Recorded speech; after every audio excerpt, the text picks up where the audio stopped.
3 of the LEC, Misfits defeated Fnatic, and they did so in dominating fashion, opening up the game with a 5,000 goal lead at 15 minutes. Many question marks surrounded Fnatic's draft due to an over-reliance on scaling. Misfits, on the other hand, had a lot of early game elements which allowed them to push for leads as they had lane priority. Today, we're going to take a look at lane priority and why it's important. It's time to level up.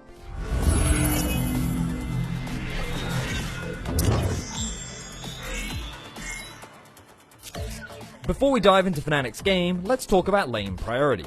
Ultimately, lane priority comes from a champion being able to push a minion wave faster than the opposing champion. This can be done through a number of ways. A champion could threaten to kill their enemy, generating kill pressure and forcing their opponent to play defensively. Another way is that a champion has more wave clear than their opponent, so you are consistently pushed under your tower. The final way is jungle presence. Having a jungler spend time, vision, and resources into assisting a lane can force the opponent to play more defensively at the risk of being outnumbered. Let's now look at champion select. Fnatic limit the number of available AD carries by banning Lucian and Draven. They then proceed to pick Kai'Sa and Sion. Misfits respond with Alistar and Kalista, with Fnatic rounding out with a Morgana to end Phase 1. With Morgana, Fnatic now have double ranged in the bot lane. This grants them priority in the early levels, as Tormented Soil can help them push alongside Kai'Sa's Icathian Rain. This shifts once Kalista and Alistar get enough levels that grant them kill pressure, and this is especially noticeable when they get their ultimates. Sion is a flexible pick that is capable of going even with Urgot. So far, things look fine for Fnatic. In the second phase, however, Fnatic decide to take Zac, one of the weakest early game junglers. One of his main early game weaknesses comes from his terrible dueling. Misfits recognize this and lock in Olaf, a strong early game jungler that clears camps quickly and duels extremely well. They pair the Olaf with LeBlanc, who provides huge kill pressure in the laning phase due to her ethereal chains being terrific for gank assists. While she doesn't have the best wave clear early on, the threat of a kill can zone opponents, allowing her to get priority in the lane. Fnatic then decide to double down on scaling, last picking Kassadin. His magic damage shield from Null Sphere can help him trade with LeBlanc, but he has very low wave clear, which means he'll be stuck under his tower for the majority of the early game. As a result of this draft, on paper, Misfits is guaranteed lane priority in mid lane. Top lane should be relatively even, however Urgot has a slight advantage since he's a ranged champion and can harass the Sion away from the wave, allowing Urgot to push more regularly. As mentioned before, bot lane should be Fnatic favoured early on. At level 1, and even knowing they're walking over vision, Misfits invade the top side of the jungle and Maxwell takes the enemy Raptors and red buff. Broxah simply yields and moves to his bottom side, as there's little he and his laners can do with a weaker level 1. Maxwell then immediately runs down to his own red buff to secure it, which prevents Broxah from trying to get it, as Zac is much weaker than Olaf at this stage of the game. Maxwell ends up taking almost 3 quadrants of the jungle, while Broxah only had access to 5 camps.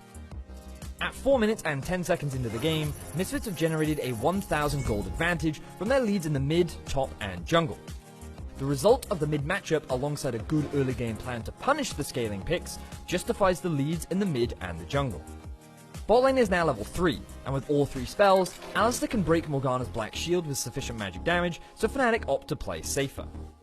This allows Gorilla to move up and place a ward at Gromp, giving them information whenever Broxah moves to attempt a gank. In addition, Fnatic can't move past the river, so they can never get information on Maxwell, which forces them to play defensively. At 7 minutes and 50 seconds into the game, we see a very good example of how to translate lane priority into advantages. Misfits find Broxah clearing the bottom scuttle, and immediately make a move for him, forcing him to flash in order to survive. Misfits then threaten to dive the Fnatic bot lane. They are forced away from their turret as they don't want to die, but just forcing them away allows Misfits to deny experience and gold.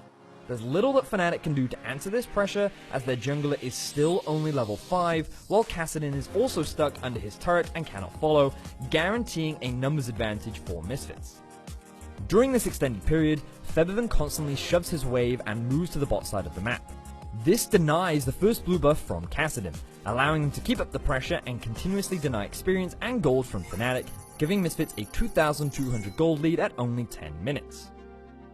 The examples discussed demonstrated how you can utilize lane priority to gain advantages, but I also wanted to highlight the risk of having no priority anywhere on the map.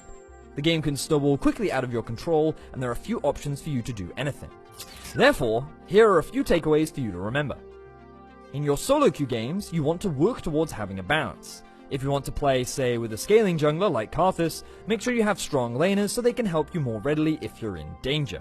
Perhaps you want to play a scaling AD like Vayne. Make sure you have a strong mid or top laner so that you are still keeping the overall team gold even.